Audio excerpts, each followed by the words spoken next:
राजकीय स्वीकृति प्रदान की गई। माननीय अध्यक्ष महोदय, संस्था द्वारा अनुबंध की शर्तों अनुसार पालना नहीं करने के कारण वर्ष 2020 में पूर्ववर्ती कांग्रेस सरकार ने गोपालन सचिव द्वारा जिला कलेक्टर को परियोजना के एमओयू को निरस्त किए जाने हेतु निर्देशित किया। माननीय अध्यक्ष महोदय, मेरा दूसरा प्रश्न यह है कि क्या ये सही है कि प्रदेश में मध्य प्रदेश और उड़ीसा की तर्ज पर गो अभयारण्य बनाए जाने से के लिए माननीय मंत्री महोदय ने नवंबर 2024 में अधिकारियों की समीक्षा बैठक में इन्होंने ये निर्देश दिए कि गो अभयारण्य बनाए जाने से गोवंश की देखभाल में सुधार होगा, गाय के गोबर और गौमूत्र के प्रसंस्करण और उससे उत्पाद निर्माण की योजना में बनाई जा सकेगी और इस योजना से खुले में घूमने वाले गायों के लिए आश्रय भी मिलेगा। तो यदि हाँ, तो क्या भविष्य में सरकार का गो अभयारण्य बनाने का विचार है? यदि हाँ तो कब तक और नहीं तो क्यों? मंत्री जी। माननीय अध्यक्ष महोदय, माननीय सदस्यों को बताना चाहूँगा कि उड़ीसा और मध्य प्रदेश में गो अभयारण्य चल रहे हैं और इसी तर्ज पर राजस्थान में, पूरे राजस्थान में 1,39,00,000 गाय है, गोवंश है। और हमारे यहाँ राजस्थान में निराश्रित एवं बेसहारा गोवंश के संरक्षण व संवर्धन के लिए गौशालाएँ संचालित है।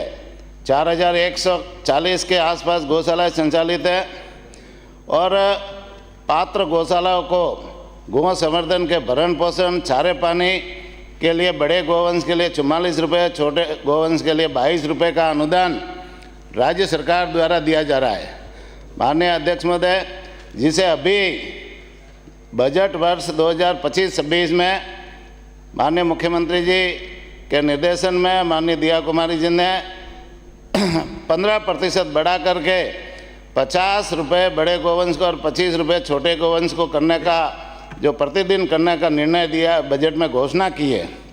और माननीय अध्यक्ष महोदय, मैं माननीय सदस्यों को बताना चाहूँगा कि जो अनुदान दिया जा रहा है इस वर्ष 2024-25 में 21-2-25 तक 1147 करोड़ का अनुदान गोवंश के भरण पोषण के लिए हमने जारी किया है। साथ ही साथ में अभी राज्य सरकार की बहुत सारी योजना चल रही है जिसमें निराश्रित व बेसहारा गोवंश को संरक्षण के लिए काम किया जा रहा है।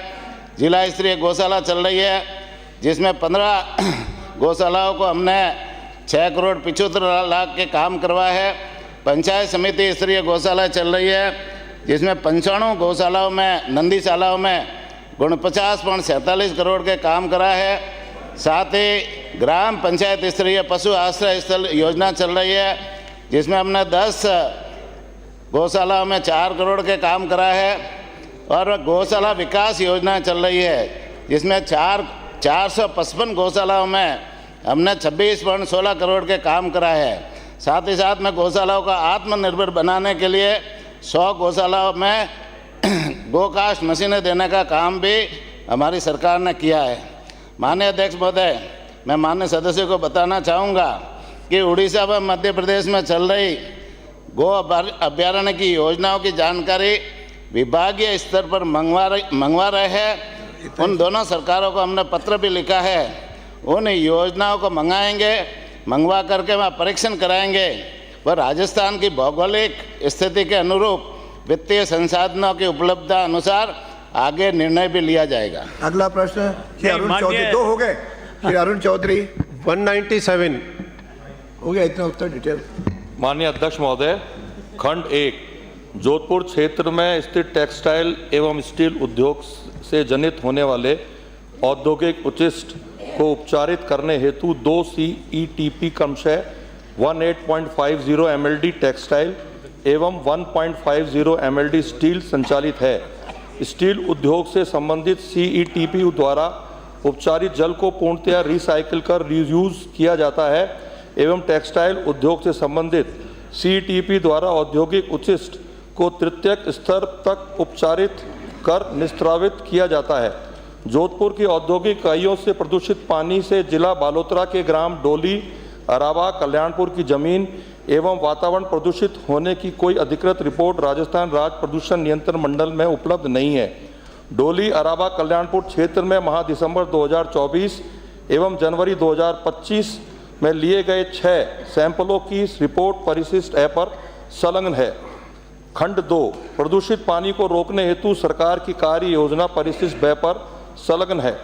खंड 3 डोली अराबा में जल प्रदूषण की समस्या बाबत प्रकरण माननीय राष्ट्रीय हरित प्राधिकरण में भी लंबित है एवं माननीय राष्ट्रीय हरित प्राधिकरण अधिकरण के आदेशों के क्रम में एक राज्य स्तरीय समिति का गठन अतिरिक्त मुख्य सचिव जल संसाधन विभाग की अध्यक्षता में किया जा चुका है एवं एक जिला स्तरीय समिति का गठन जिला कलेक्टर जोधपुर की अध्यक्षता में किया जा चुका है। इस समिति का उद्देश्य प्रदूषण की समस्या की नियमित निगरानी करना और आवश्यक कार्रवाई सुनिश्चित करना है। माननीय सदस्य। माननीय अध्यक्ष महोदय, मैं आपके मार्फत एक तो सवाल पूछना चाहूँगा कि जिस प्रकार इसमें यह जवाब दिया गया है कि मैंने जो क्वेश्चन पूछा था किन किन दोषी अधिकारियों पर कार्रवाई की गई, और एक ये लिखा है कि जमीन पर वातावरण प्रदूषित होने की कोई अधिकृत रिपोर्ट राजस्थान राज्य प्रदूषण नियंत्रण मंडल में उपलब्ध नहीं है। जब मेरे द्वारा 2024 के अंदर और जनवरी 2025 में सैंपल लेने के लिए और मैंने आवश्यक निर्देश दिए, और जब उस निर्देश की पालना में जो रिपोर्ट आई उसी के आधार पर भी कोई कार्रवाई नहीं की गई, तो मैं माननीय मंत्री महोदय से एक तो निवेदन ये करूंगा कि जो दोषी अधिकारी हैं जोधपुर का गंदा पानी जो मेरे विधानसभा क्षेत्र और हमारे यहाँ संसदीय कार्य मंत्री बैठे हैं जोगाराम जी पटेल, इनके भी विधानसभा क्षेत्र से आता है, और माननीय अध्यक्ष महोदय इतनी दुर्गति है। आप प्रश्न पूछो क्या सरकार से। तो मैं मांगना चाहूंगा कि जो दोषी अधिकारी है उनके खिलाफ तुरंत से तुरंत सख्त से सख्त कार्रवाई की जाए। पहला क्वेश्चन ये है। माननीय मंत्री जी। माननीय अध्यक्ष महोदय, माननीय सदस्य ने जो प्रदूषण को लेकर चिंता व्यक्त की है, इसमें जिला कलेक्टर जोधपुर द्वारा 21/2/2025 को एक समिति का गठन किया है। समिति की रिपोर्ट आने के बाद जो भी दोषी होगा उसके खिलाफ सख्त से सख्त कार्रवाई की जाएगी। माननीय अध्यक्ष महोदय, दूसरा सवाल है, एक तो इस समिति की रिपोर्ट थोड़ी जल्दी आ जाए, और जो मेरा दूसरा सवाल ये है कि इस एक समिति वहाँ पर्टिकुलर उस जगह पर जाकर के वास्तविक स्थिति का आकलन करे कि वहाँ की स्थिति कैसी है, और एक नाला या कोई इस तरह की कोई कार्य योजना डीपीआर बनाने की कोई घोषणा करावे मंत्री महोदय, जिससे उस क्षेत्र के अंदर ये दुर्गति दूर हो सके। कुछ कहना है? माननीय अध्यक्ष महोदय, मैं आपके माध्यम से सदस्य को अवगत कराना चाहूँगा कि जोधपुर शहर में सीवरेज के कुल लगभग 230 MLD जनित हो रहा है, जिसमें लगभग 120 MLD का ट्रीटमेंट STP के माध्यम से किया जा रहा है। शेष 110 MLD सीवरेज अनट्रीटेड नदी में जा रहा है। इस हेतु UDH LSG के द्वारा 3 सीवरेज ट्रीटमेंट प्लांट का निर्माण भी किया जा रहा है। साथ ही साथ यदि मैं औद्योगिक उचिष्ट के ट्रीटमेंट हेतु कुल 20 MLD, 18 MLD टेक्सटाइल CTP एवं 1.5 MLD स्टील CTP क्षमता के CTP प्लांट स्थापित हैं। औद्योगिक क्षेत्र से निकलने वाले औद्योगिक उचिष्ट के ट्रीटमेंट के उपरांत स्टील CTP से पुनः चक्रण एवं टेक्सटाइल CTP से नदी में निस्ताव किया जाता है। साथ ही साथ माननीय सदस्य ने जो डिमांड रखी कि वहाँ समिति जाके समय समय पर जांच करे, तो जिला कलेक्टर महोदय ने जो कमेटी बनाई है, उक्त कमेटी जाजोरी नदी में आने वाले समस्त जल अपशिष्ट स्रोतों के साथ साथ जोजरी अपशिष्ट स्रोतों के साथ उक्त नदी के अपशिष्ट डिस्चार्ज करने वाले स्थलों औद्योगिक इकाइयों को चिन्हित कर उनकी फोटोग्राफी कर एवं वीडियोग्राफी रिकॉर्डिंग करवाएगी। नियम विरुद्ध अनुपचारित एवं आंशिक अनुपचारित जल अपशिष्ट निस्तावित करते हुए पाई जाने वाली अवैध इकाइयों की फोटोग्राफी एवं वीडियो रिकॉर्डिंग करते हुए आवश्यक कार्रवाई की जाएगी। श्री फूल सिंह मीणा। प्रश्न संख्या 198। माननीय मंत्री जी। माननीय अध्यक्ष जी, खंड ए उदयपुर में ज्वार माइंस में वर्ष 2020 से अब तक वेदांता ग्रुप मुख्य नियोजक के रूप में पंजीकृत है। वर्तमान में 50 कंपनियों के कुल 6280 ठेका श्रमिक के रूप में कार्यरत हैं। संलग्न परिशिष्ट 1 पर खंड 2 उक्त माइंस में प्रभावित पंचायतों के 2533 श्रमिक कार्यरत हैं। संलग्न परिशिष्ट 2। माननीय सदस्य।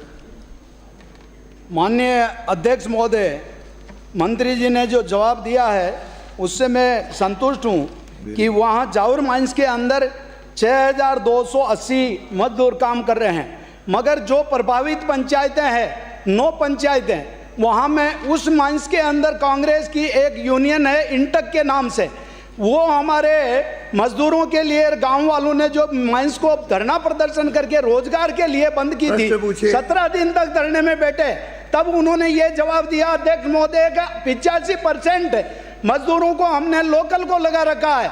मगर आज इसमें मंत्री महोदय ने जवाब दिया है कि 2533 मजदूर काम कर रहे हैं, 40% मजदूर वहां पर हमारे लोकल काम कर रहे हैं। मंत्री महोदय, मैं आपसे ये पूछना चाहता हूं कि बाहर के मजदूर जो 60% वहां काम कर रहे हैं, जबकि 70% वहां पर 90% से ऊपर आबादी हमारी ट्राइबल है, उन लोकल आदमियों को 17 दिन तक धरने में बंद रखा माइंस को, उसके बावजूद भी रोजगार में नहीं लिया। और अध्यक्ष महोदय 20 आदमियों को रोजगार के लिए दिया, हमारे को संतुष्ट करके और माइंस चलाई, मगर वो आज भी वो 20 आदमियों को रोजगार से नहीं जोड़ा। क्या हमारे 30 आदमियों को भारतीय जनता पार्टी का बहाना करके घर पे बिठाए हैं, उनको रोजगार देने का विचार है? यदि हाँ तो कब तक, नहीं तो क्यों? माननीय मंत्री जी। माननीय अध्यक्ष जी, उदयपुर ग्रामीण से आने वाले सदस्य को जो प्रश्न में जवाब देना चाहूँगा कि ये हिंदुस्तान जिंक लिमिटेड उदयपुर से कि हिंदुस्तान जिंक लिमिटेड का विनिवेश भारत सरकार द्वारा 2022 में किया गया, जिसके बाद इसे वेदांता लिमिटेड ने अधिग्रहित कर लिया। इसमें वेदांता ग्रुप में 514 कर्मचारी भी कार्यरत हैं, उसमें भी स्थानीय कर्मचारी काफ़ी हैं। आपके जो आपने बताया उसमें स्थानीय कर्मचारी अलग हैं। ये मैंने जो आपको सूची दी उसमें 6280 श्रमिक हैं, जो जिसमें आपके 2533 जो ठेका कंपनियों द्वारा वो विभिन्न वो लगाए गए।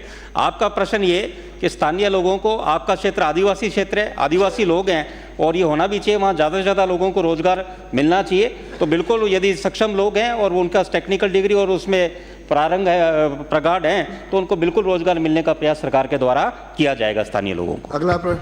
अध्यक्ष महोदय, ये माइंस जब एनओसी ली थी हमारी पंचायतों से, तब उन्होंने ये वादा किया था, उत्तर आ गया? नहीं, ये अलग है, मैं सप्लीमेंट्री प्रश्न पूछ रहा हूँ। उन्होंने ये वादा किया था कि हम वहाँ पर ट्रेनिंग सेंटर खोल के इनको माइनिंग की इंजीनियरिंग करवाएंगे। आज दिन तक माइनिंग की इंजीनियरिंग नहीं करवाई है, और वहाँ पर जो पानी, फिल्टर पानी देने का जो वादा किया था, आज भी हमारा वहाँ पर फ्लोराइड का पानी दे रहे हैं। मैंने मंत्री के मैनेजर को इनको बताया, मगर आज भी वो वहाँ के लोगों को पानी, शुद्ध पानी नहीं दे रहे हैं। क्या वो भी आप दिलाने का माइंस, वो जो एक तो माइनिंग की जो कॉलेज खोलने का उनका वादा था, वो आज दिन तक पूरा नहीं किया। जो वहाँ लोकल लोगों को इंजीनियरिंग करवा के वहाँ रोजगार दे, और शुद्ध पानी कब तक दिला देंगे? माननीय अध्यक्ष जी, माननीय सदस्य द्वारा जो प्रश्न का है उसका उत्तर ये है कि वास्तव में यदि इस तरह का एग्रीमेंट वहाँ पे किया गया है, जब जिस समय ये विनिवेश किया गया था और जब ये वेदांता ग्रुप ने लिया, यदि इस तरह का एग्रीमेंट उनके बीच में किया गया है कि वहाँ पर छात्राओं को ट्रेनिंग देने का, ITI, पॉलिटेक्निक, इंजीनियरिंग का, तो बिल्कुल मैं आपको आश्वस्त करता हूँ यदि इस तरह का एग्रीमेंट है तो सरकार उसको लागू कराएगी। और दूसरा आपका ये कि वहाँ पर फिल्टर पानी की बात है, तो वो भी बिल्कुल ये तो हक बनता है, तो फिल्टर पानी के लिए हमने विभाग के द्वारा, वैसे तो ये विषय श्रम समवर्ती सूची के कारण भारत सरकार के श्रम विभाग के अधीन भी आता है, पर बिल्कुल हम राज्य सरकार के द्वारा कि आदिवासी क्षेत्र है उनको फिल्टर पानी मिले ताकि उन्हें बीमारियों से भी मुक्ति मिले, उसको लागू कराएंगे बिल्कुल। धन्यवाद। अगला प्रश्न है कि चंद्रभान से। प्रश्न संख्या 199। माननीय मंत्री जी। खंड 1 RGHS योजना अंतर्गत राज्य कर्मचारियों व पेंशनर्स के लिए चिकित्सा सुविधाओं के संबंध में बायोमेट्रिक ऑथेंटिकेशन की कार्रवाई प्रक्रियाधीन होने के कारण अनुमोदित अस्पतालों में लाभार्थियों का लाइव फोटो अनिवार्य किया गया है। संलग्न परिशिष्ट 1 दिशा निर्देश दिनांक 28/11/2024। उक्त दिशा निर्देशों के निरंतरता में निर्देश दिनांक 16/1/2025 एवं संशोधित निर्देश दिनांक 22/1/2025 के द्वारा गंभीर बीमारियों से ग्रसित बेड रिडन पेशेंट एवं 75 या उससे अधिक आयु के लाभार्थियों को लाइव फोटो से छूट प्रदान की गई है। संलग्न परिशिष्ट 2 एवं परिशिष्ट 3। कारण RGHS योजना अंतर्गत सतर्कता शाखा द्वारा विश्लेषण उपरांत कतिपय प्रकरणों में दुरुपयोग पाए जाने पर दुरुपयोग को रोकने के दृष्टिगत उक्त परिवर्तन किए गए हैं। खंड 2 RGHS योजना अंतर्गत जारी निर्देश दिनांक 16/1/2025 एवं संशोधित निर्देश दिनांक 22/1/2025 के द्वारा सभी सरकारी एवं अनुमोदित निजी अस्पतालों में गंभीर बीमारियों से ग्रसित बेड रिडन पेशेंट एवं 75 वर्ष या उससे अधिक आयु वर्ग के RGHS लाभार्थियों को सभी सरकारी अस्पतालों में OPD सुविधा के संबंध में लाइव फोटो में शिथिलता प्रदान की गई है। संलग्न परिशिष्ट 2 एवं परिशिष्ट 3। माननीय सदस्य। माननीय अध्यक्ष महोदय, मैं सबसे पहले माननीय मंत्री महोदय से ये जानना चाहता हूँ, अनेक प्राइवेट अस्पताल, प्राइवेट मेडिकल दुकानों वालों को द्वारा जो RGHS में रजिस्टर्ड होते हुए भी रिटायर्ड राज्य कर्मचारी को मना कर दिया जाता है कि हम RGHS नहीं मानते हैं। क्या यह स्कीम बंद होने वाली है या भविष्य में बंद हो जाएगी? ऐसी स्थिति में कर्मचारियों को नो एडमिट किया जाता है, ना समय पर दवाई मिलती है। माननीय मंत्री महोदय, इस भ्रम को दूर करने के बताएं कि RGHS स्कीम का भविष्य क्या है। नंबर 1। माननीय मंत्री जी, माननीय अध्यक्ष महोदय, मैं आपके माध्यम से माननीय सदस्य को अवगत कराना चाहूँगी कि आज की स्थिति में इस स्कीम को बंद करने की कोई योजना नहीं है। जहाँ तक रजिस्टर्ड अस्पताल एवं दवाई वाले इलाज करने अथवा दवाई देने से मना करने वाले जो ये आप माननीय सदस्य ने बताया कि वो मना करते हैं, तो ये गलत है और ऐसे प्रकरणों में सरकार द्वारा शिकायत प्राप्त होने पर उनके खिलाफ कार्रवाई की जाएगी। दूसरा, मंत्री महोदय, सरकारी कर्मचारी को 30 से 40 साल तक अपनी सेवाएं प्रदान करता है, तब उसके बाद भी उसको सरकार द्वारा उपलब्ध सुविधाओं में कई समस्याओं को सामना करना पड़ रहा है। आपके डिपार्टमेंट के अधिकारियों द्वारा जो जवाब दिया गया है उसमें गंभीर बीमारी के पेशेंट तथा 75 से अधिक आयु के लाभार्थियों को लाइव फोटो और बायोमेट्रिक में छूट प्रदान करी गई है, पर आज के जीवन की शैली में 50 के बाद ही व्यक्ति बीमारियों से ग्रसित हो जाता है और ये सुविधा 75 वर्ष से काम करके या 60 वर्ष पर की जाए। 60 वर्ष तक की आयु वालों को लाइव फोटो और बायोमेट्रिक में छूट प्रदान की जाने की सरकार की मंशा है कि नहीं है, ये एक बार बताएं। और इससे भ्रष्टाचार भी बढ़ा है, इस पर भी आप थोड़ा ध्यान दें। माननीय मंत्री जी। जी, माननीय अध्यक्ष महोदय, मैं माननीय सदस्य को अवगत कराती हूँ कि लाइव फोटो की अनिवार्यता दुरुपयोग को रोकने के लिए की गई है एवं सरकार द्वारा गंभीर बीमारियों से ग्रसित कार्मिकों के लिए आयु की सीमा नहीं रखी गई है। अतः पेंशनर्स एवं सरकारी कर्मचारियों को कोई असुविधा नहीं हो रही है और यदि अगर कोई गंभीर बीमारियों से ग्रसित है, चाहे वो 50 साल का है, 60 साल का है, 70 साल का है, उसका इलाज किया जाए। अगला प्रश्न है श्री मनीष यादव, श्रीमती दीप्ति किरण महेश्वरी। प्रश्न संख्या 201। माननीय मंत्री जी। माननीय अध्यक्ष जी, खंड 1 ई कॉमर्स क्षेत्र में भ्रामक विज्ञापन एवं दोषपूर्ण उत्पादों में उपभोक्ताओं को बचाने के लिए विभाग द्वारा उपभोक्ता संरक्षण अधिनियम 2019 के अंतर्गत उपभोक्ता अधिकारी को एवं इसके अंतर्गत मिलने वाले प्रतितोष को समय समय पर व्यापक प्रचार प्रसार किया जाता है। इसके साथ ही उपभोक्ताओं की शिकायत को सुनने एवं उनके निराकरण के लिए वैकल्पिक शिकायत निवारण व्यवस्था के अंतर्गत राज्य सरकार द्वारा राज्य उपभोक्ता हेल्पलाइन का संचालन सोमवार से शनिवार राजकीय अवकाश को छोड़कर प्रातः 10 से सायंकाल 5 बजे तक नियमित किया जाता है। राज्य उपभोक्ता हेल्पलाइन पर इसमें संबंधित शिकायतें टोल फ्री नंबर 1800180630 एवं 14435 पर तथा साथ में व्हाट्सएप नंबर 7230086030 पर की जा सकती है तथा मेल, डाक अथवा व्यक्तिगत उपस्थित होकर भी प्रस्तुत की जा सकती है। हेल्पलाइन द्वारा इसके अतिरिक्त उपभोक्ताओं को प्रतितोष हेतु संबंधित आयोग में परिवाद दायर करने हेतु निःशुल्क सलाह परामर्श भी प्रदान किया जाता है। खंड 2 ई वाणिज्यिक कंपनियों की गतिविधियों पर निगरानी के लिए नियामक कदम उठाने हेतु उपभोक्ता संरक्षण अधिनियम 2019 की धारा 94 के अंतर्गत केंद्र सरकार सक्षम है। इस क्रम में केंद्र सरकार द्वारा उपभोक्ता संरक्षण ई वाणिज्य नियम 2020 जारी किए गए हैं। खंड 3 अनुचित व्यापार प्रथाओं पर अंकुश लगाने के लिए केंद्र राज्य सरकार द्वारा अपनाए जा रहे नीतिगत एवं कानूनी प्रावधान निम्नानुसार हैं। उपभोक्ता संरक्षण अधिनियम 2019, विधिक माप ज्ञान अधिनियम 2009, राजस्थान विधिक माप विज्ञान प्रवर्तन नियम 2011, विधिक माप ज्ञान डिब्बाबंद वस्तुएं नियम 2011। खंड 4 अनुचित व्यापार प्रथाओं में लिप्त कंपनियों पर कार्रवाई उपभोक्ता संरक्षण अधिनियम 2019 की धारा 35 के अंतर्गत स्वयं उपभोक्ता द्वारा राज्य उपभोक्ता विवाद प्रतितोष आयोग, जिला उपभोक्ता विवाद प्रतितोष आयोग में की जा सकती है। आरोपी कंपनियों पर उपभोक्ता संरक्षण अधिनियम 2019 के विधिक आलोक में आयोग की न्यायिक प्रक्रिया के माध्यम में शास्ति लगाए जाने का प्रावधान है। अधिनियम के प्रावधानों के अनुसार अनुचित व्यवहार सिद्ध हो जाने पर जिला आयोग त्रुटि दूर करने, अनुचित व्यवहार बंद करने, परिसंकटमय वस्तु के निर्माण को बंद करने, राशि ब्याज सहित वापस लौटाने तथा ऐसी राशि देने का जो विरोधी पक्षकार की उपेक्षा के कारण उपभोक्ता द्वारा सहन वहन की गई है को जिला आयोग दंड, शास्ति जैसे वो ठीक समझे लगाए जाने में सक्षम है। माननीय सदस्य।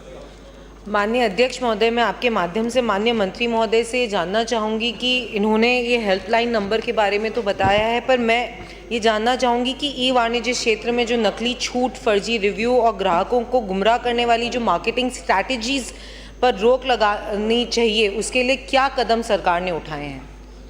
माननीय अध्यक्ष जी, इसके लिए लगातार सरकार द्वारा विभिन्न प्रचार प्रसार के माध्यम से लगातार किया जा रहा है। केंद्र सरकार भी इसमें बड़े जागरूक है। पूरे जगह कैंपेन, चाहे राष्ट्रीय मीडिया पर हो, चाहे स्थानीय अखबारों में, इसके द्वारा लगातार ग्राहक कैंपेन के नाम से लगातार चलाए जा रहे हैं, जिससे लोगों में जागरूकता है और उसका असर भी आम लोगों में दिखने को मिला है। माननीय अध्यक्ष महोदय, मैं माननीय मंत्री महोदय से ये भी जानना चाहूँगी कि जो राज्य में उपभोक्ता हेल्पलाइन है उसमें वर्तमान में एवं विगत वर्ष में प्रति वर्ष कितने उपभोक्ताओं की शिकायतें प्राप्त हुई है और इनका समाधान करने की प्रगति क्या है?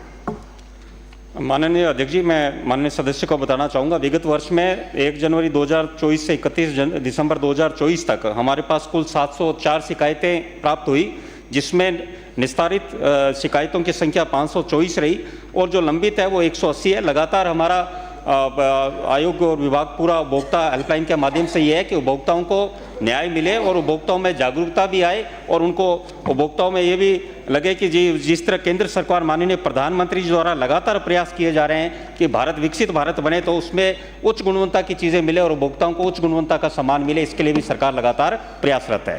अगला प्रश्न श्री छोटू सिंह। 202। माननीय मंत्री जी। खंड 1 जैसलमेर जिले में पुरातात्विक महत्व के देवालय और प्राचीन मंदिरों की सूची परिशिष्ट 1 पर संलग्न है। खंड 2 उक्त देवालयों और प्राचीन मंदिरों में नवडूंगरी शिव मंदिर वर्तमान में जीर्ण शीर्ण अवस्था में है। उक्त मंदिर विभाग द्वारा संरक्षित मंदिरों देवालयों की सूची में सम्मिलित नहीं है तथा वर्तमान में इसके जीर्णोद्धार मरम्मत हेतु कोई प्रस्ताव विचाराधीन प्रक्रियाधीन नहीं है। विभाग द्वारा बजट उपलब्धता एवं युक्तियुक्त प्राथमिकता के आधार पुरातात्विक महत्व के स्थलों स्मारकों का जीर्णोद्धार कार्य करवाया जाता है। माननीय अध्यक्ष जी, आपका जवाब परिशिष्ट 1 पे आया और जैसलमेर एक विशाल क्षेत्र है और आज़ादी से पहले इस क्षेत्र के अंदर कई गढ़ बने हुए हैं, वो भी जीर्ण शीर्ण अवस्था में है और उन गड्ढों के अंदर मंदिर भी है, वहाँ के लोग वहाँ पूजा करते हैं, लेकिन वो भी जीर्ण शीर्ण अवस्था में है। विशेषकर जो नवडूंगर मंदिर है उसके पास में भी, जिसको हम मोहार के नाम से जाना जाता है, वो शिव मंदिर है। वो उस समय का बना हुआ जब आज़ादी से पहले वहाँ 84 खेड़े पाले वालों के रहते थे, वो आज क्षीण अवस्था में है।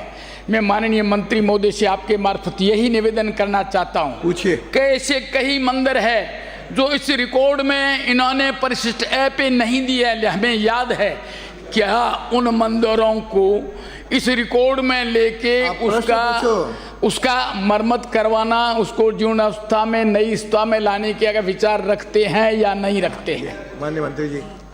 माननीय अध्यक्ष महोदय, मैं आपके माध्यम से माननीय सदस्य को पूरी तरह से आश्वस्त करना चाहूँगी कि जीर्ण शीर्ण मंदिरों एवं स्मारकों का जीर्णोद्धार का कार्य एक सतत प्रक्रिया है जो बजट की उपलब्धता के आधार पर करवाए जाते हैं। मैं नव डूंगरी मंदिर को प्राथमिकता के आधार पर परीक्षण करवा लेती हूं और अब आवश्यकता होने पर इसे बिल्कुल इसका कार्य भी हम लोग करवाएंगे। अगला प्रश्न। माननीय अध्यक्ष महोदय, मैं निवेदन करना चाहता हूं विशेष उस मंदिरों के बारे में। मैं एक सीमांत का रहने वाला हूं, वहाँ एक घोटेरू सीमांत जगह पर वहाँ एक गढ़ बना हुआ है, वो आज भी उस गढ़ को जीर्ण शीर्ण अवस्था में है। वहाँ मैया का मंदिर है, जोग माया का। अरे सुनो साहब, ये बहुत इंपॉर्टेंट क्वेश्चन है। अरे सुनो, क्या उस मंदिर को या मेघा गांव के पास जो चाचक देव का मंदिर है और उसमें परमानेंट पानी रहता है, ठीक उसी प्रकार से एक भीम गोडा के नाम से जाना जाता है। दंत कथाओं और पुराने कथाओं में बता गया है कि महाभारत के युद्ध में भीम ने यह गोडा लगाया था जिससे उससे परमानेंट पानी चलता है। क्या उस जगह पे आप मंदिर बनाने का विचार रखते हैं? साथ ही निवेदन, साथ ही उन मंदिरों के पास अनेक प्रकार के पौधे लगे हुए हैं, खेजड़ी है, केर है, जाड़ है, बोरडी है, बूंदी है, तो क्या उन पूरी मुंह बोली ओरण को भी संरक्षण करना चाहती हो, विकसित करना रखना चाहते हो? मैं आपकी मार्फत आदरणीय मंत्री जी से ये निवेदन करना चाहता हूँ। माननीय मंत्री जी अध्यक्ष महोदय, मैं एक बार फिर पूरा आश्वासन देती हूँ माननीय सदस्य को कि आप जो बता रहे हैं कि मंदिर भी हैं, स्मारक भी हैं, तो आप मुझे अगर पूरी सूची दे दें और जो जो कार्य करवाने हैं उनका विवरण दे दें तो निश्चित रूप से हमारी सरकार ये सारे काम करवाएगी। धन्यवाद। अगला प्रश्न प्रताप सिंह सिंघवी, प्रश्न संख्या 203। माननीय मंत्री जी। माननीय अध्यक्ष महोदय, जी हाँ, छबड़ा क्षेत्र के गांव जांचरोड़ा, अलापुर, कड़ियाचोर तथा कादरपुरा में वन विभाग की भूमि पर अनाधिकृत कब्जा है। अनाधिकृत कब्जाधारियों का विवरण परिशिष्ट 1 पर संलग्न है। खंड 2, जी हाँ, उक्त गांवों से अतिक्रमण हटाए जाने हेतु LRA 91 के प्रकरण बनाकर न्यायालय सहायक वन संरक्षक छिपा पड़ोद में प्रस्तुत कर दिए गए हैं। न्यायालय के निर्णय उपरांत नियम अनुसार अतिक्रमियों को वन भूमि से बेदखल करने की कार्रवाई की जाएगी।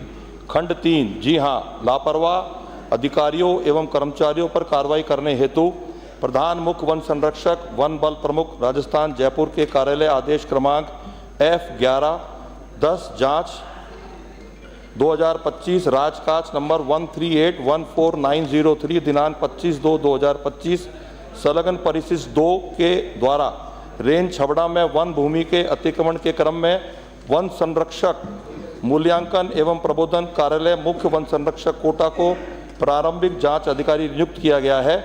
जांच रिपोर्ट प्राप्त होने पर नियम अनुसार कार्रवाई की जाएगी। माननीय सदस्य।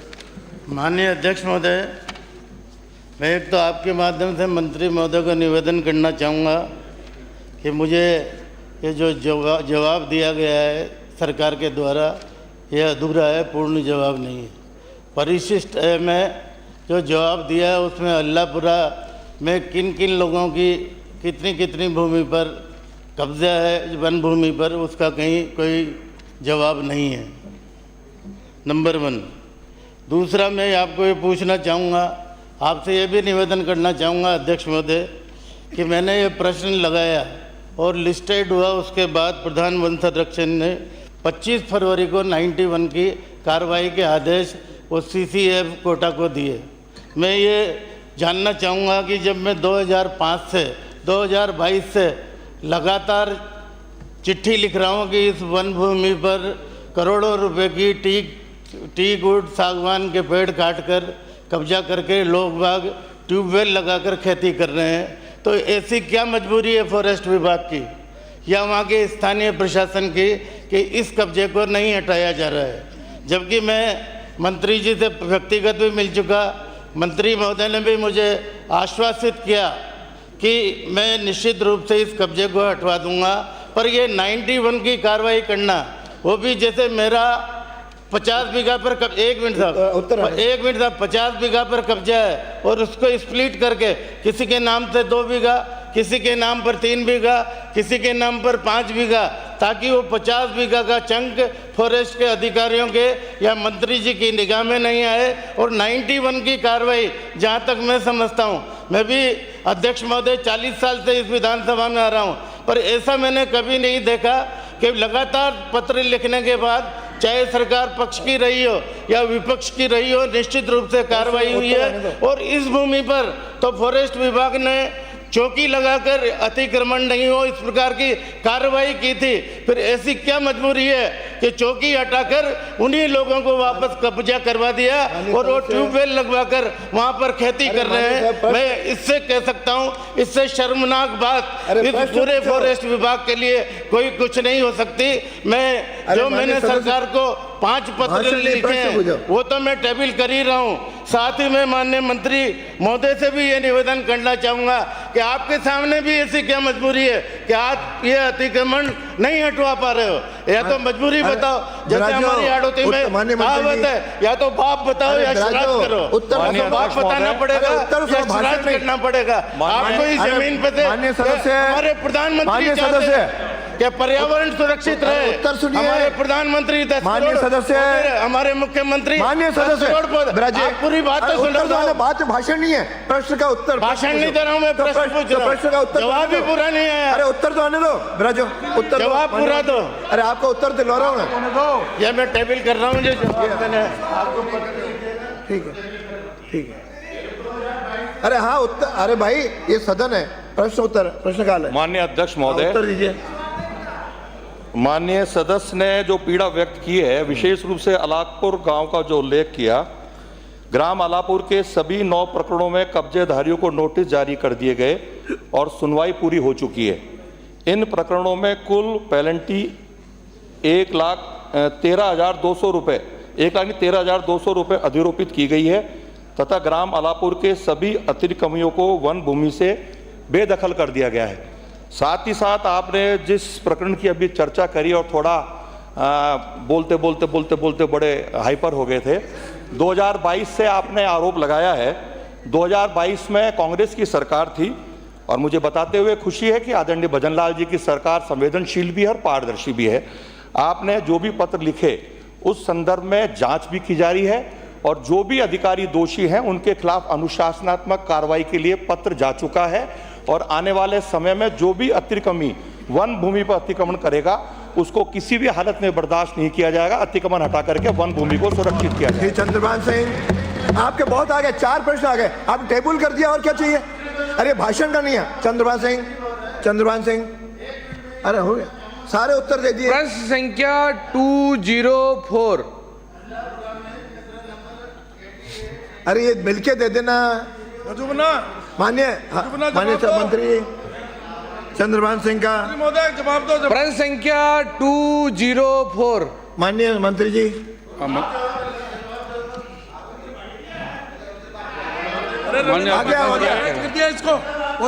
अरे हो गया भाई उत्तर, इससे बढ़िया उत्तर नहीं हो सकता, पूरा दे दिया मंत्री जी ने। आप राजो माननीय अध्यक्ष महोदय, कर दिया, अलाउ कर दिया अध्यक्ष जी। माननीय अध्यक्ष महोदय, 10 मिनट एक प्रश्न का पूरा प्रश्न थोड़ी पूछा जाता है। ये प्रश्न जो है, ये इंदिरा गांधी कैनाल का पानी जो है कटरा रोड तक क्यों नहीं पहुंचा है, इसके बारे में आपके माध्यम से माननीय सदस्य को सूचना दूंगा कि इंदिरा गांधी कैनाल जो है, जो मेन कैनाल जो है वो मोहनगढ़ तक चलती है और उसके बाद जो है एक जो उसकी ब्रांच है सागरमल गोपा ब्रांच जो है वो 95.70 किलोमीटर बना दी गई है। सागरमल गोपा ब्रांच जो है उसके बाद में एक जो सब ब्रांच है बाबा रामदेव जो गडरा रोड के लिए बनी है, उसकी 92 किलोमीटर उसका भी निर्माण हो चुका है और बैलेंस 22 किलोमीटर जो है वो अभी जो डिस्ट्रीब्यूटरी है वो अभी उसका कार्य नहीं हुआ है। उसमें 22 किलोमीटर अगर हो जाता तो 80 किलोमीटर और बनने पर गडरा रोज पानी पहुंच जाता। अभी तक इसकी जो सैंक्शन अमाउंट 487.59 करोड़ सैंक्शन था, खर्चा 474 करोड़ हो चुका है और 13,116 हेक्टेयर इरिगेटेड जो ज़मीन है पिछले 5 साल में इरिगेशन इसका हुआ है, ये प्रश्नकर्ता ने पूछा था। इसका कारण ये है कि 1981 में राजस्थान और पंजाब के बीच में एक ट्रीटी हुई थी 0.6 मिलियन एकड़ फुट MAF पानी जो है पंजाब राजस्थान को देगा।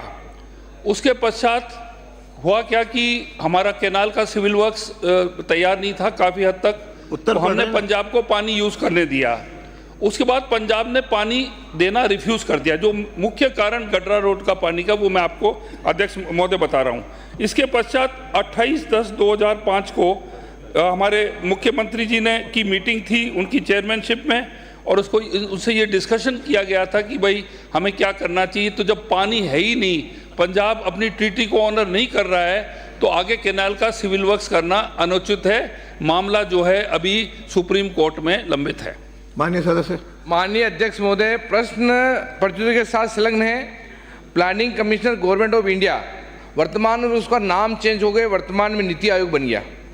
पत्र दिनांक 11 मार्च 1998 के अनुसार गडरा रोड नहर व उसके जुड़े कार्यों को वर्ष 2005-06 तक पूरा करना था, तब उसके लिए पूरी राशि 486.48 करोड़ रुपए स्वीकृत जारी की गई थी। सरकार ने इस कार्य का समय रहते हुआ पूरा क्यों नहीं किया और 497 पास हुआ, 374 करोड़ रुपए खर्च हुए, 63.34 करोड़ रुपए बचे हुए हैं। राशि शेष है जिसको खर्च करने का विचार रखती हैं, तब कोई नई राशि का प्रावधान करने का भी विचार रखती है कि नहीं रखती है सरकार? माननीय अध्यक्ष महोदय, माननीय सदस्य ने जो मैंने इशू जो रेज किया है कि इतना सैंक्शन है, उस कमीशन ने सैंक्शन किया था।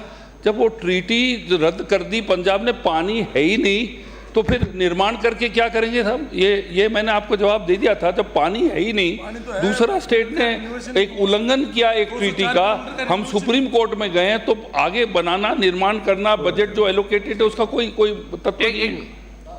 पानी भी है, रिनोवेशन हुआ नहीं है। वर्तमान में 2005 परियोजना सिंचित को सीमित करने के कारण क्या थे? किस नहर का कितना सिंचित क्षेत्र घटाया गया, किस नहर का सिंचित क्षेत्र बढ़ाया गया?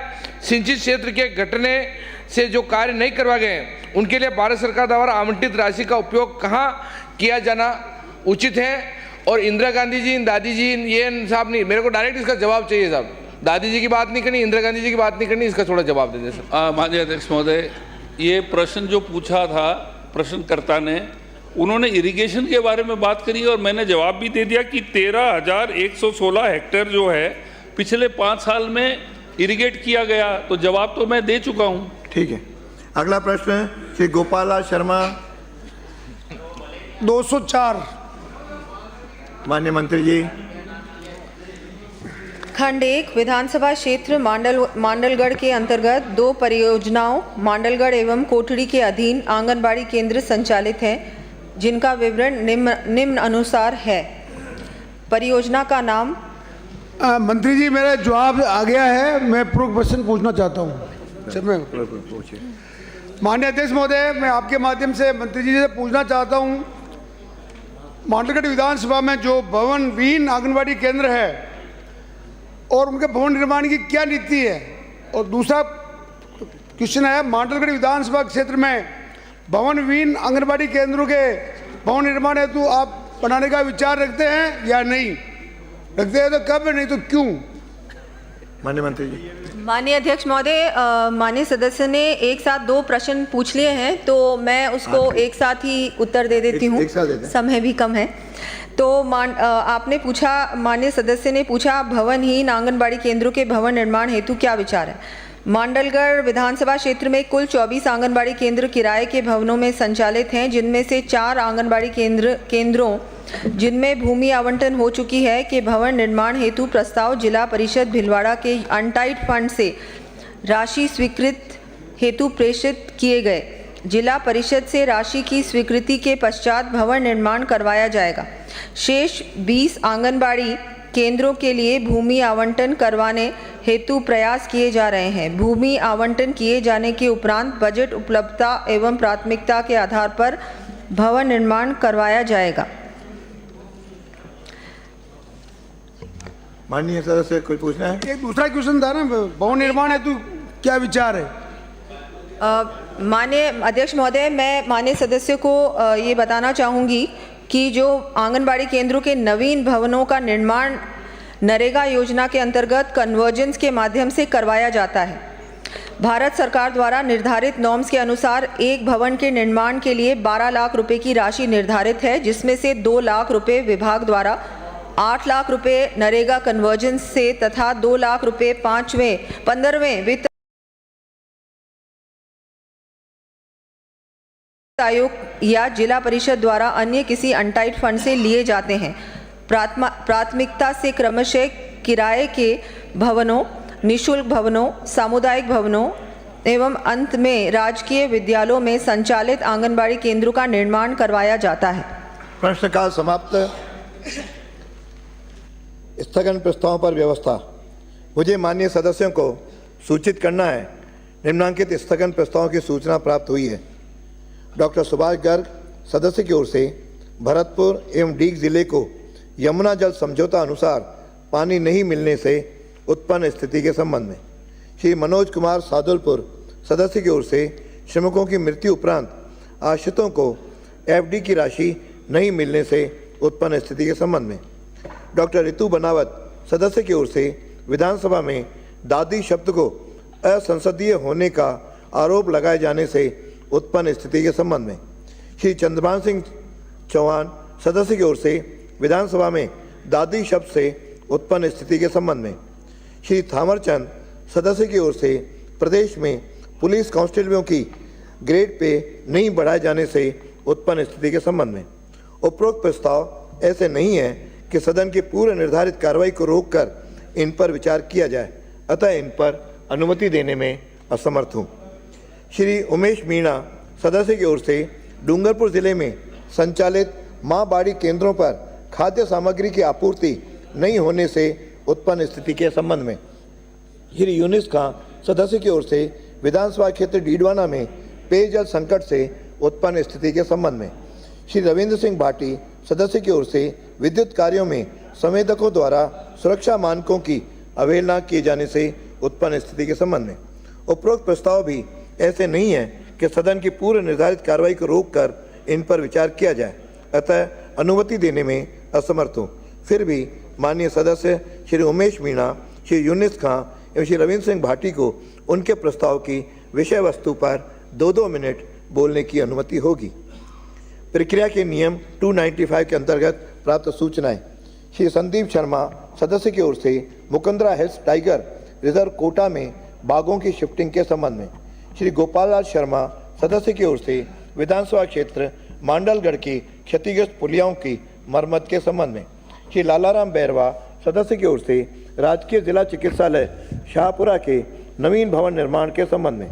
श्री कंवर लाल सदस्य की ओर से विधानसभा क्षेत्र अंता में किसानों की पत्रावलियां गायब होने के संबंध में।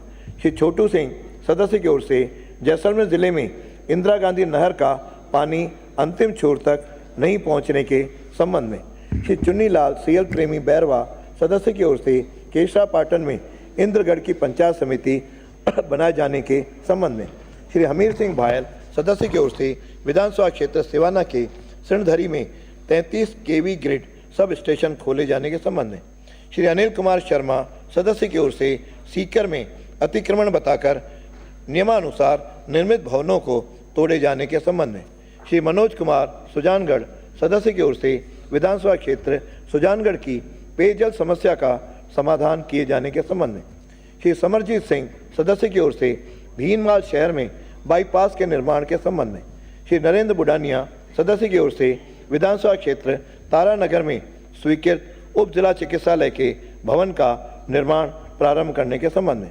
श्री कैलाश चंद मीणा सदस्य की ओर से विधानसभा क्षेत्र घड़ी के चिकित्सालयों में व्याप्त अव्यवस्थाओं के संबंध में। डॉक्टर सुभाष गर्ग सदस्य की ओर से आरबीएम अस्पताल भरतपुर में सुपर स्पेशलिटी की सेवाएं प्रारंभ करने के संबंध में। श्री नानालाल निनामा सदस्य की ओर से विधानसभा क्षेत्र घाटोल के पीपल खूंट में 132 kV GSS निर्माण के संबंध में, श्री श्रीचंद कृपलानी सदस्य की ओर से विधानसभा क्षेत्र निम्बेड़ा की 5 सड़कों को मुख्य जिला सड़क में क्रमोन्नत किए जाने के संबंध में। आज दिनांक 27/2/25 को शून्यकाल में बोलने हेतु 36 पर्चियां प्राप्त हुई, जिनमें से शलाका द्वारा 4 पर्चियां चयनित की गईं, जो निम्नानुसार हैं। श्री डूंगरराम गेदर सूरतगढ़ विधानसभा क्षेत्र में किसानों को खातेदारी अधिकार दिए जाने के संबंध में। श्री गुरवीर सिंह विभिन्न विभागों के ग्राम पंचायत स्तर के कर्मचारियों एवं अधिकारियों की उपस्थिति पर निगरानी बाबत।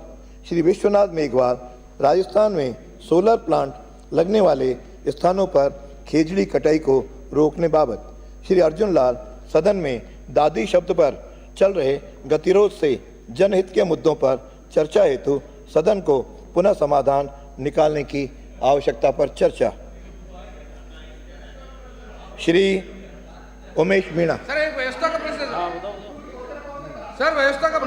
अध्यक्ष महोदय, व्यवस्था देते समय 295 के बारे में बोलना भूल गए। अरे बोल बैठो। अरे आपके व्यवस्था देते समय 295 पढ़ने की अनुमति होगी, ये बोलना शायद आप भूल गए, वापस बोल दें। क्या 295 पढ़ने की अनुमति 295 सबको पढ़ने की अनुमति होगी। एक व्यवस्था का प्रश्न साहब, व्यवस्था अभी एक अर्जेंट है साहब। अरे सब अर्जेंट मेरे को लिख के भेजो, क्या वो व्यवस्था है, लिख के भेजोगे। बैठिए श्री उमेश मीणा, अध्यक्ष महोदय बैठिए। श्री उमेश मीणा दादी वाला मामला नहीं है, पूरा राजस्थान में श्री चल रहा है। यूनिस खां। अरे राजो, आप सिर्फ भेजो क्या बोलना चाह रहे हो। व्यवस्था का प्रश्न, अरे आप लिख के भेजो, व्यवस्था का प्रश्न क्या है। अरे राजो, बिना उसके नहीं। माननीय अध्यक्ष जी, लिख के भेज दो क्या बोलना चाह रहे हो। माननीय अध्यक्ष जी, आपका बहुत बहुत धन्यवाद। माननीय अध्यक्ष जी, मैं सबसे पहले तो पूर्ववर्ती सरकार की मुखिया माननीय वसुंधरा जी का बहुत बहुत धन्यवाद करूंगा कि हमारा एक खंडित नागौर जिसमें 10 विधानसभा क्षेत्र हैं, उनमें उन्होंने लगभग 4000 करोड़ रुपए की राशि से इंदिरा गांधी नहर का पीने का पानी दिया। उसके लिए तो मैं पूर्ववर्ती भाजपा सरकार को और माननीय वसुंधरा जी को धन्यवाद दूंगा। लेकिन बीच बीच में जो 5 साल का कालखंड आता है, उसमें ये प्रोजेक्ट रुक जाता है। फर्स्ट फेज जो वसुंधरा जी ने शुरू किया 2003 से 8 में 761 करोड़ रुपए का, और सेकंड फेज शुरू किया सेकंड मतलब टर्म में 13 से 18 में लगभग 2938 करोड़ रुपए का। माननीय अध्यक्ष जी, उसमें हमारे साथ पक्षपात हुआ, यानी भेदभावपूर्ण रवैये के कारण आज डीडवाना हमारा बाकी शेष जिला भी पानी नहीं पी पा रहा। हमारे को फर्स्ट फेज में 100 MLD पानी दिया गया और सेकंड फेज में 200 MLD, टोटल पानी 300 MLD मिलना चाहिए था।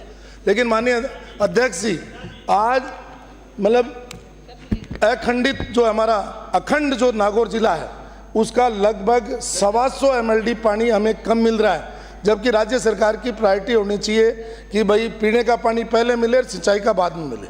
तो हमारा आपसे आग्रह है कि गर्मियां आ रही हैं और पानी नहीं मिल रहा है। जहाँ तक डीडवाना का सवाल है, माननीय अध्यक्ष जी, 40 MLD पानी हमें मिलना चाहिए डीडवाना में, जिसमें 32 MLD हमारा ग्रामीण क्षेत्र का है और 8 MLD हमारा शहरी क्षेत्र का है। उसमें से लगभग हमें 27 MLD पानी मिल रहा है, जो 13 MLD पानी नहीं मिलने के कारण लगभग 108 घंटे से 120 घंटे के अंतराल से पानी आ रहा है। तो माननीय अध्यक्ष जी, मैं एक बात कहूँगा। दूसरा एक अध्यक्ष जी, बहुत गंभीर मामला है, मतलब हमारे JJM प्रोजेक्ट डीडवाना और मोलासर के लिए लगभग 98 करोड़ की राशि का एक निविदा पड़ी है, जिसमें लगभग 34 गांव और 240 ढाणियाँ कवर होनी थी। पिछले 1.5 साल से माननीय अध्यक्ष जी वो टेंडर पूरा नहीं हो रहा है। और जो माननीय प्रधानमंत्री नरेंद्र मोदी जी का सपना है, माननीय भजनलाल जी का सपना है कि हर घर घर जन में नल जाए, तो मैं आपके माध्यम से माननीय मंत्री जी से आग्रह करूंगा, PHD मिनिस्टर साहब से, कि उस टेंडर को जो बाधाएं हैं उनको दूर करा करके हमारे 240 ढाणियाँ और 34 गांव में पीने का पानी दे, और जो हमारा हिस्सा है 40 MLD वो पूरा दिलवाए। यही आपके माध्यम से आग्रह है, जिससे जनता को आने वाली गर्मी में राहत मिल सकते। धन्यवाद। श्री रविंद्र सिंह भाटी प्रक्रिया के नियम 295। श्री संदीप शर्मा। मैं विधानसभा कार्य संचालन एवं प्रक्रिया संबंधी नियम 295 के तहत विशेष उल्लेख में निवेदन करना चाहता हूं कि कोटा का मुकुंदरा हिल्स क्षेत्र 80 के दशक में बाघों का बसेरा हुआ करता था, लेकिन विभिन्न कारणों से यहाँ पर बाघ समाप्त हो गए। चंबल नदी के साथ ही जैव विविधता से जलवायु और वानिकी परिस्थिति बाघों के अनुकूल होने के चलते यहाँ पर बाघ नहीं होने के बावजूद भी बाघ रिजर्व बनाया गया। इस रिजर्व में 2020 में बाघों की जोड़ियाँ बनाकर लाई गई, किंतु कांग्रेस सरकार ने ना तो इनके स्वास्थ्य पर ध्यान दिया और ना ही इनकी सुरक्षा का ध्यान रखा। नतीजा ये हुआ कि 3 वर्षों में ही 3 बाघों की मृत्यु हो गई। 760 वर्ग किलोमीटर में फैले इस रिजर्व में वर्तमान में मात्र 3 बाघ ही बचे हैं। गत वर्ष राष्ट्रीय बाघ संरक्षण प्राधिकरण द्वारा मुकुंदरा में 1 बाघ और 2 बाघिन को लाने की भी स्वीकृति मिल चुकी है, लेकिन अभी तक इन बाघों की शिफ्टिंग नहीं हो सकी है। इसी प्रकार इंटरस्टेट बाघ कॉरिडोर के लिए भी बाघों के आदान प्रदान योजना में महाराष्ट्र और मध्य प्रदेश के टाइगर्स रिजर्व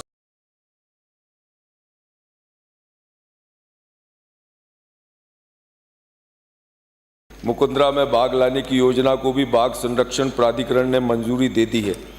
वहीं दोनों राज्य सरकारों ने भी सैद्धांतिक सहमति दे दी है। मुकुंदरा में बाघ आने से न केवल यहाँ का प्राकृतिक अनुकूल वातावरण का लाभ बाघों को मिलेगा, अपितु कोटा के वन्य पर्यटन में भी इजाफा होगा।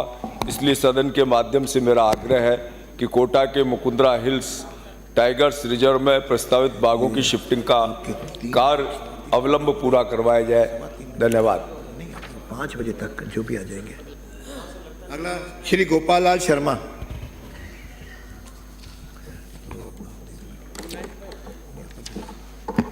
माननीय अध्यक्ष महोदय, राजस्थान विधानसभा के प्रक्रिया एवं संचालन नियमों का नियम 295 में विशेष उल्लेख प्रस्ताव में आपने मुझे बोलने का अवसर दिया, आपका आभार। मैं निम्न अविलंबनीय लोक महत्व के विषय में और राज्य सरकार का ध्यान आकर्षित करना चाहता हूं। मांडलगढ़ विधानसभा क्षेत्र के बांध का गेड़ा में मेंदड़ी नदी का पुलिया व अन्य नदियों के निम्न स्तरीय पुलियों जो मेरे क्षेत्र में बारिश ज़्यादा होती है, पूर्ववर्ती सरकार के समय में क्षतिग्रस्त हो चुके हैं और व्यस्त मार्ग होने से आम जन की परेशानी उठानी पड़ती है। क्षेत्र अत्यधिक बारिश व नदीय क्षेत्र होने से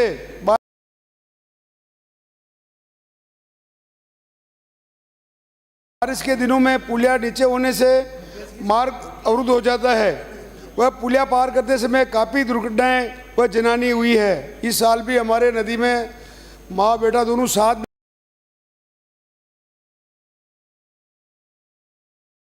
गए थे, दोनों की लाश मिली 2 दिन बाद। क्षेत्र की क्षतिग्रस्त सड़कों व पुलियाओं की दशा को देखते हुए इनका निर्माण किया जाना था, जो नहीं किया। क्षेत्र के आमजन की मांग को देखते हुए निम्न उच्च स्तरीय पुलों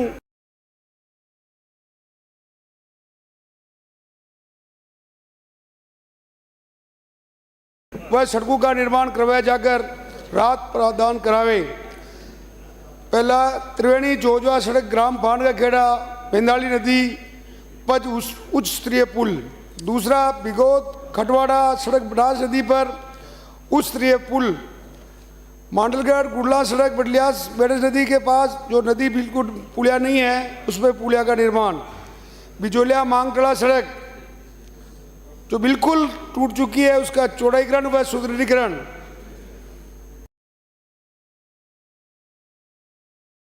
पच्चीस किलोमीटर बडलिया से आको तक सड़क 3 किलोमीटर। गुड़ला गेड़ा से मोड़ से गोड़लिया बाईपास तक 3 किलोमीटर और धनवाड़ा से मालका खेड़ा तक सड़क 3.5 किलोमीटर। जीवा खेड़ा से खारों खेड़ा तक सड़क 3 किलोमीटर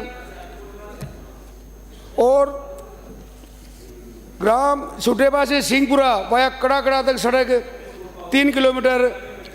रामपुरिया बुजासन से बल्डी तक सड़क 2.5 किलोमीटर।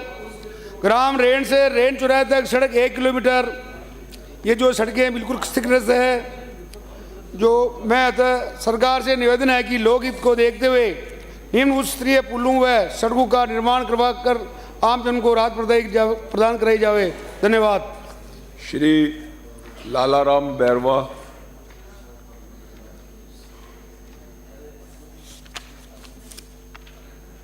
श्री लालाराम बैरवा। श्री कंवरलाल।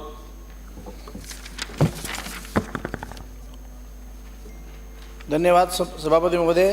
राजस्थान विधानसभा प्रक्रिया तथा कार्य संचालन नियम 295 के अंतर्गत अंता विधानसभा क्षेत्र किसानों की जमीन गैर खातेदारी में दर्ज होने से खातेदारी में दर्ज करने की प्रतावलियां गायब होने के संबंध में महोदय, उपरोक्त विषय में निवेदन है कि मेरी विधानसभा क्षेत्र अंता कृषक प्रधान है, जिसकी 75% आबादी खेती पर निर्भर है।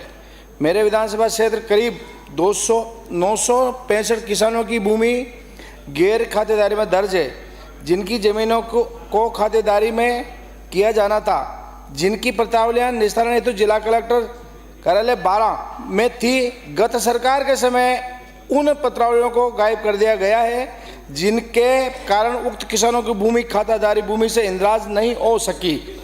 अतः मेरा आपके माध्यम से राजस्व मंत्री महोदय से अनुरोध विनय आग्रह है कि उक्त किसानों को गायब हुई पत्रावलियों का निस्तारण कर किसानों को राहत प्रदान करें। साथ ही पत्रावली गायब होने में किस किस अधिकारी कर्मचारियों की लापरवाही रही है, उनके खिलाफ कार्रवाई की जाए। धन्यवाद।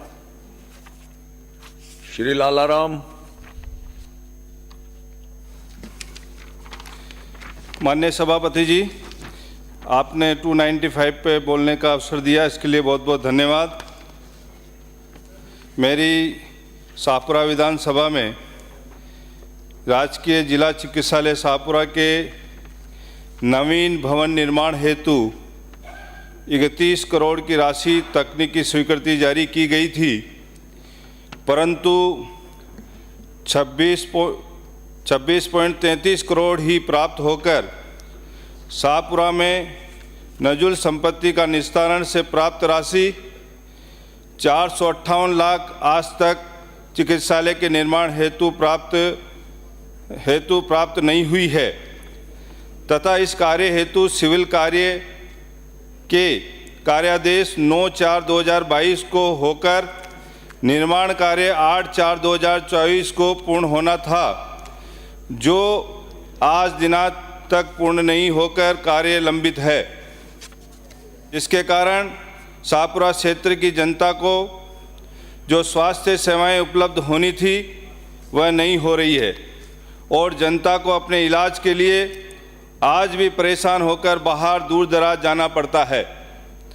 मैं सदन के माध्यम से सरकार से निवेदन करता हूं कि अतिशीघ्र शेष राशि जिला अस्पताल के लिए उपलब्ध कराएं, जिससे निर्माण कार्य पूर्ण होकर मेरी शाहपुरा की देवतुल्य जनता को इसका लाभ प्राप्त हो सके। धन्यवाद।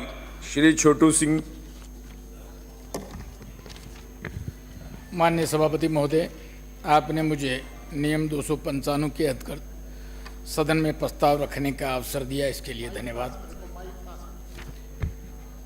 माननीय सभापति महोदय, इंदिरा गांधी नहर की परियोजना द्वितीय चरण के अंतिम छोर जैसलमेर जिले के इस बार बारीबंदी का पर्याप्त पानी नहीं मिलने के संबंध में मान्यवर जैसलमेर का नहरी क्षेत्र इस बार खेती के लिए पानी की समस्या से जूझ रहा है। इस बार पानी की कमी के कारण इंदिरा गांधी नहर क्षेत्र के अंतिम छोर के किसानों को खेती के लिए आधी बारी का ही पानी नहीं मिला, वह भी एक भी बारी समय पर नहीं मिली। वैसे भी हमें हर बार कम पानी ही मिलता है, थोड़ा बहुत भगवान मेहरबान हो जाता है तो काम चल जाता है।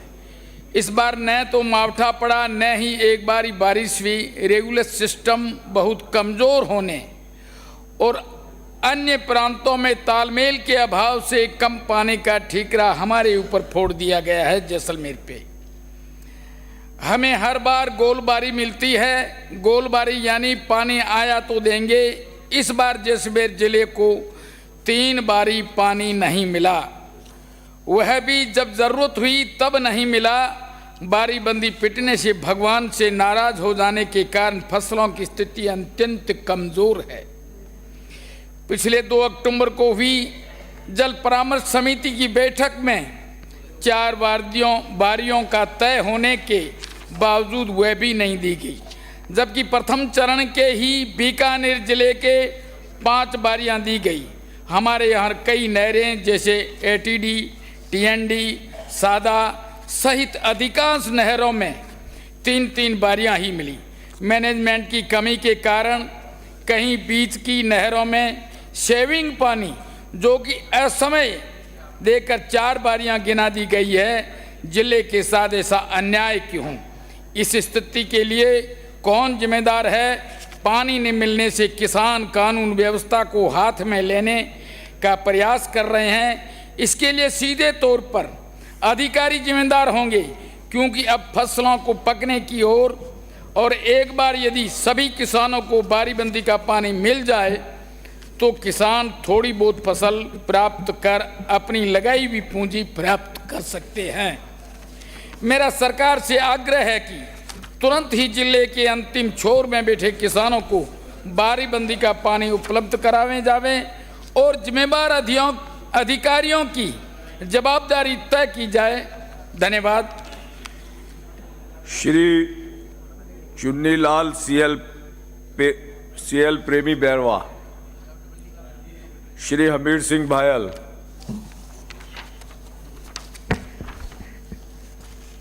माननीय सभापति महोदय, राजस्थान विधानसभा की प्रक्रिया कार्य और कार्य संचालन संबंधी नियम 295 के तहत विशेष उल्लेख। महोदय जी, सिंदरी उपखंड मुख्यालय आज से लगभग 40 वर्षों पूर्व विद्युत से जुड़ गया था। तभी से आगे गांवों में विद्युत तंत्र विस्तार के तहत लाइनों को लंबा करते रहे, लेकिन तंत्र को सुधार के लिए कोई विशेष कार्य नहीं हो सका। इसलिए उपखंड में कृषि क्षेत्र और घरेलू क्षेत्र दोनों ही में विद्युत कनेक्शन लगातार बढ़े हैं। घरेलू उपभोक्ताओं की संख्या 20,000 से अधिक है। कृषि उपभोक्ताओं की संख्या 2,000 से अधिक है। केंद्र की दीनदयाल घरेलू विद्युत योजना से इस क्षेत्र में अकेले ही 19,000 से अधिक घरों को रोशन किया है, लेकिन कस्बा और ग्रामीण क्षेत्र की विद्युत तंत्र व्यवस्था एक ही है, जिससे सिंदरी मुख्यालय की विद्युत व्यवस्था भी प्रभावित होती है। ग्रामीण क्षेत्र की लाइनें फॉल्ट होने पर सिंदरी कस्बा भी बंद रहता है और 40 साल पहले की लाइनों को अब बदला जाना आवश्यक है। कस्बे की विद्युत लाइनों के तार रोज टूटते हैं। आबादी क्षेत्र में कोई अनहोनी घटना नहीं हो जावे, उससे पूर्व ही लाइनों को दुरुस्त किया जाना जरूरी है। साथ ही ग्रामीण क्षेत्र और कस्बों के क्षेत्र को अलग करने के लिए सिंदरी मुख्यालय पर एक नया 33 केवी का सब स्टेशन बनाकर ही समस्या का समाधान किया जा सकता है। सिंदरी कस्बा पूर्व में एक ही ग्राम पंचायत का क्षेत्र था, जो आज 3 ग्राम पंचायत में विभक्त हैं। जनसंख्या और आबादी के घनत्व को देखते हुए बिजली तंत्र में सुधार किया जाना जनहित में होगा। मेरा सदन के माध्यम से माननीय मंत्री जी से निवेदन है कि उपखंड मुख्यालय सिंदरी पर ग्रामीण क्षेत्र के लिए अलग से एक नया 33 केवी सब स्टेशन वार्ड 1 डंडाली में विद्युत विभाग नया सब स्टेशन निर्माण की स्वीकृति जारी करवाकर आम जनता को राहत प्रदान करावें। धन्यवाद।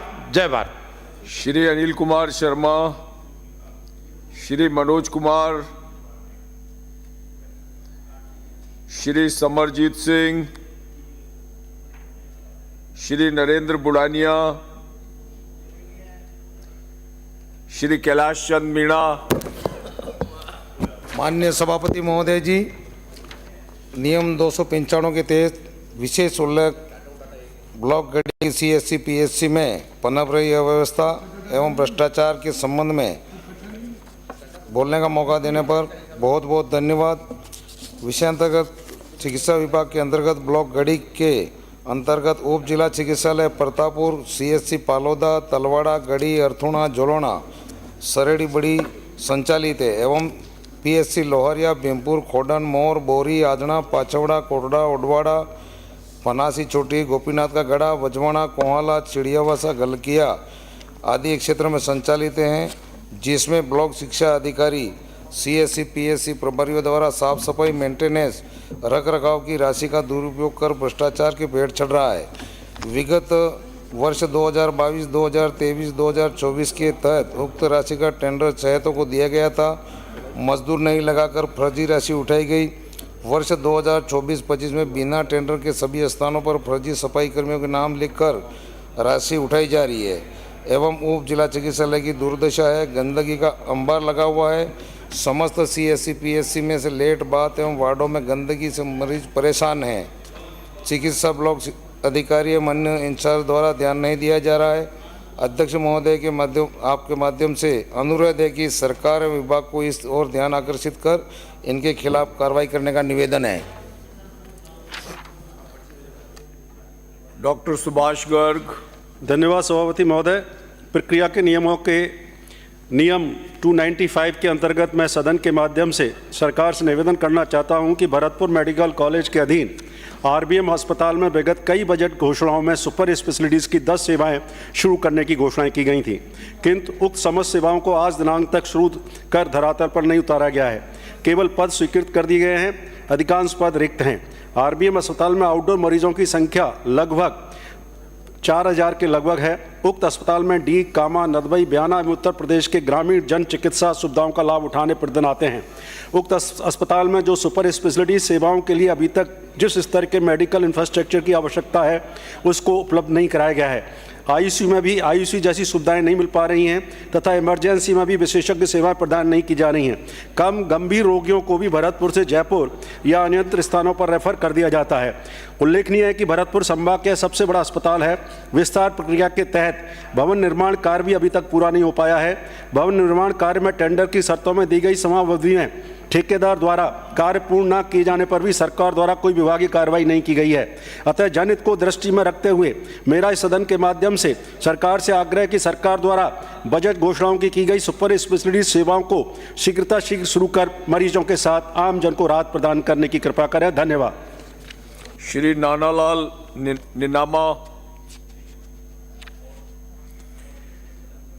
श्री चंद कृपलानी। धन्यवाद सभापति महोदय।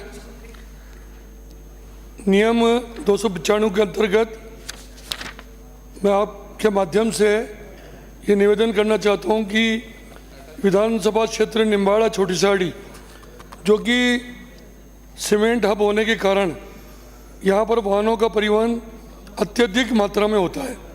ऐसे में यहाँ की 5 प्रमुख सड़कें जिन्हें मुख्य जिला सड़क में क्रमोन्नत करने की अति आवश्यकता है।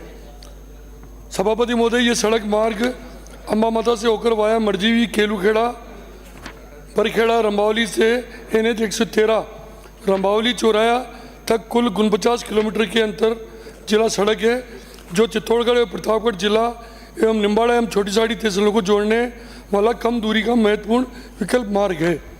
सभापति महोदय, दूसरी सड़क है करजू मोड़ SH 15 ऊदपुरा से वाया साटोला, देवाक माता चौराया, तोला पानी से NH 113 तक कुल 35.8 किलोमीटर लंबाई की अंतर जिला सड़क है, जो चित्तौड़गढ़ एवं प्रतापगढ़ 2 जिलों को जोड़ती है एवं बड़ी साड़ी एवं छोटी साड़ी तहसीलों को जोड़ने वाला कम दूरी का महत्वपूर्ण विकल्प मार्ग है।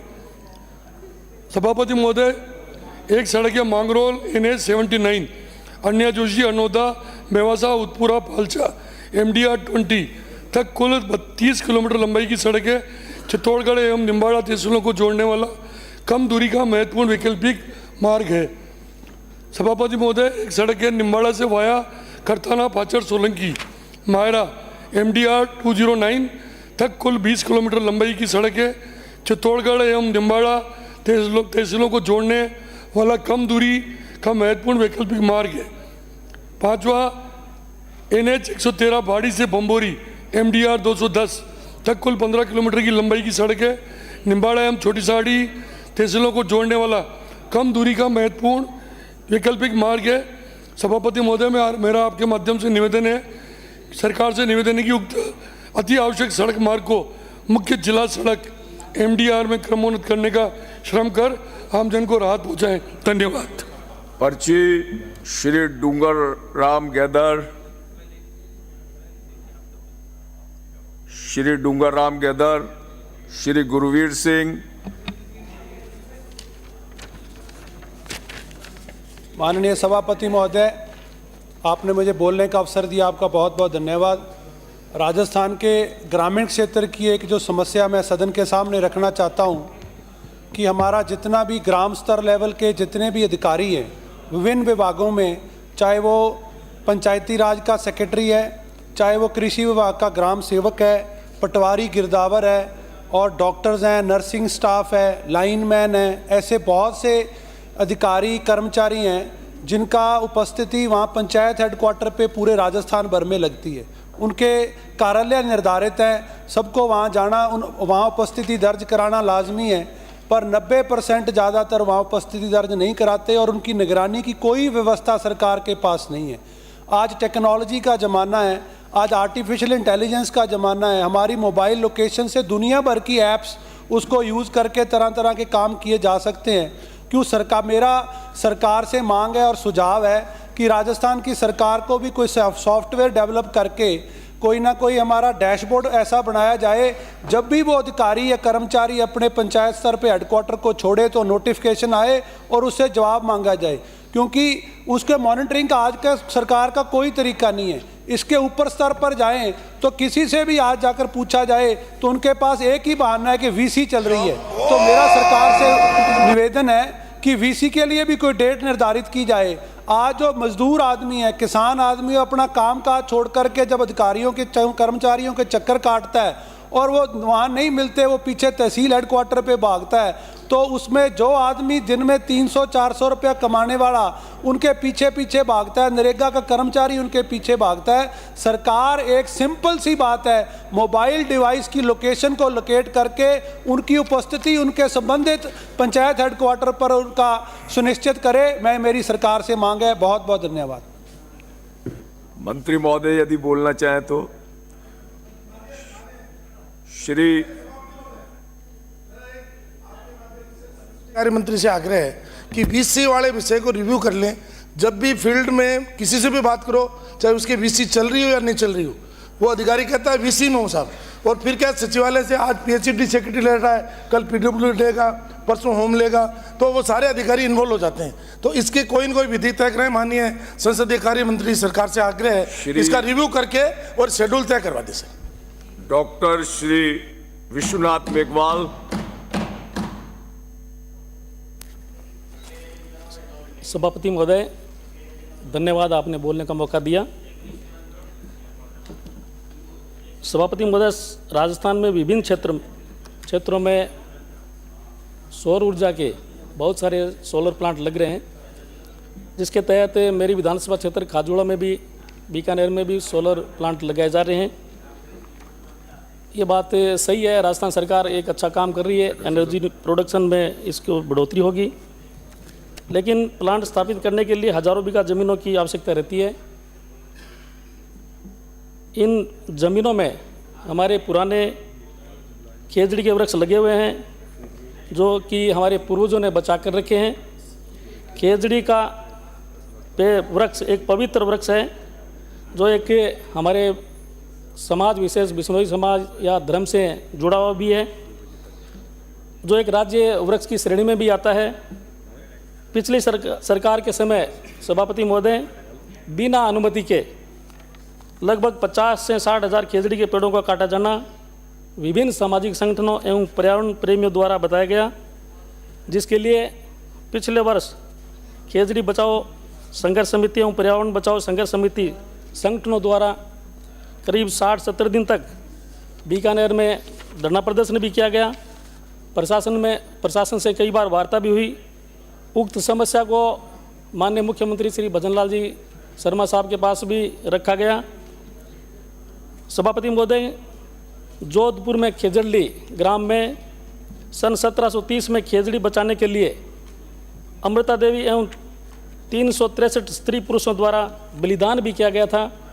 ऐसी स्थिति में मेरा सरकार से आग्रह है कि सरकार सोलर प्लांट के लिए भूमि का चयन ऐसे स्थान पर करे जहां बंजर ज़मीन हो, वृक्ष बहुत कम हो, खेजड़ी के वृक्ष भी बहुत कम हो। 70 साल से खेजड़ी कटने पर जो पुराने नियम है उसमें 100 रुपये का जुर्माना है। मैं सरकार से निवेदन करता हूं कि जुर्माना बढ़ाकर 1 लाख रुपए तक किया जाए और ऐसी घटना जो करता है उसका कठोर कारावास की प्रावधान भी किया जाए।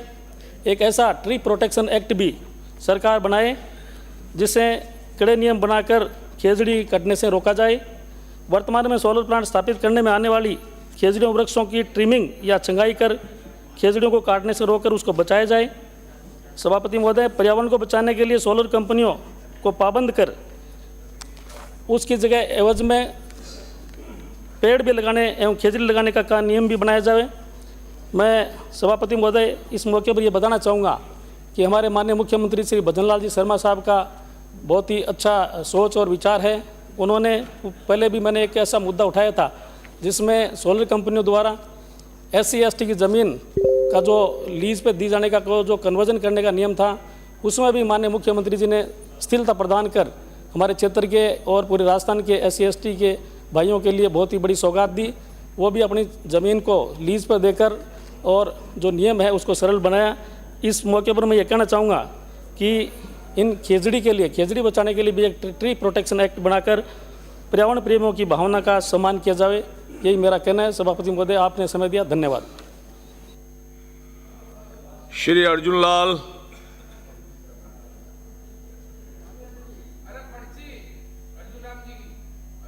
श्री अर्जुन लाल जी, पर्ची।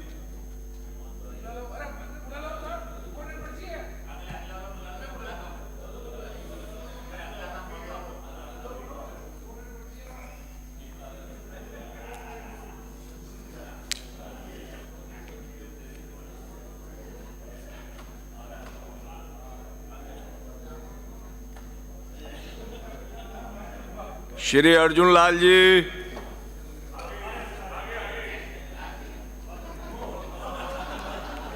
यार ये क्या भाग रहे हैं? अर्जुन लाल जी कमाल कर दिया। जब आपको मालूम है आपकी पर्ची है तो आपको अंदर बैठना चाहिए सदन में। माफी चाहता हूं साहब। माननीय सभापति महोदय, पर्ची पर बोलने का अवसर दिया, धन्यवाद। माफ़ी भी चाहता हूँ। दिनांक 21/2/23 को सदन में प्रश्नकाल के दौरान माननीय मंत्री सामाजिक न्याय एवं अधिकारिता के विभाग के प्रश्न के उत्तर में एक योजना का नाम गिना रहे थे।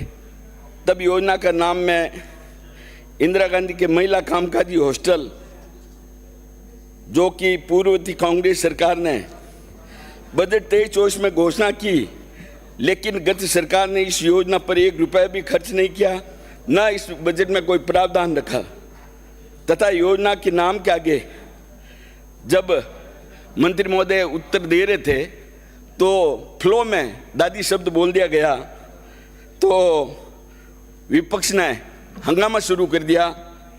मैं विपक्ष से पूछना चाहता हूं, क्या देश के पूर्व प्रधानमंत्री जवाहरलाल नेहरू के नाम के आगे चाचा लगता है? करमचंद गांधी के आगे बापू महात्मा लगता है? सरदार वल्लभ भाई पटेल के नाम के आगे सरदार लगता है? और देवीलाल जी जो पूर्व प्रधानमंत्री थे उनके नाम के आगे ताऊ लगता है? हमारे राष्ट्रपति रहे प्रतिभा जी पाटिल, उनके नाम के आगे ताई लगता है? हमारे लोकसभा की पूर्व अध्यक्ष सुमित्रा महाजन जी थे, उनके नाम के आगे भी ताई लगता है? तो इनके उर्फ नाम से तो उनके उर्फ नाम से संबोधित करने पर यदि बापू, चाचा, सरदार, ताऊ, ताई, दादी ये सम्मानजनक शब्द हैं एवं असंसदीय नहीं है। दादी पर मैं कहना चाहूंगा, दीतू जी बैठे हैं, प्रेम, वात्सल्य, संस्कार, अनुभव, भाषा की खान है दादी। सारी मुश्किलों के फलों का आधार है दादी। फलते फूलते परिवार की जुबान है दादी। फिर कैसे किसी का अपमान है दादी। क्या इंदिरा गांधी जी के नाम बोलते वक्त फ्लो में दादी शब्द आ गया, जिससे विपक्ष के कई माननीय सदस्यों ने ऐतराज किया। कहा कि यदि दादी शब्द विधानसभा में शब्द हो तो इसे एक्सपेंस करने का भी हमारे माननीय मंत्री जी ने उस समय निवेदन कर दिया था। लेकिन विपक्ष के पास हमारे जो मुख्यमंत्री भजनलाल जी शर्मा ने ये इस बार बजट रखा था। इस बजट समावेशी, सर्वस्पर्शी, सर्व कल्याणकारी बजट था और विपक्ष के पास बोलने के लिए एक शब्द भी नहीं था। इसमें कोई खोट कमी नहीं निकाल सकता था। इसलिए उन्होंने इसको स्थगन करने के लिए जानबूझकर एक प्लानिंग के तहत उन्होंने आसन के ऊपर जाकर अपने हाथों से इशारा करते हुए, लहराते हुए जाके डाइस पर चढ़ गए और बाद में माननीय अध्यक्ष जी ने इस सदन को 3-4 बार स्थगित किया।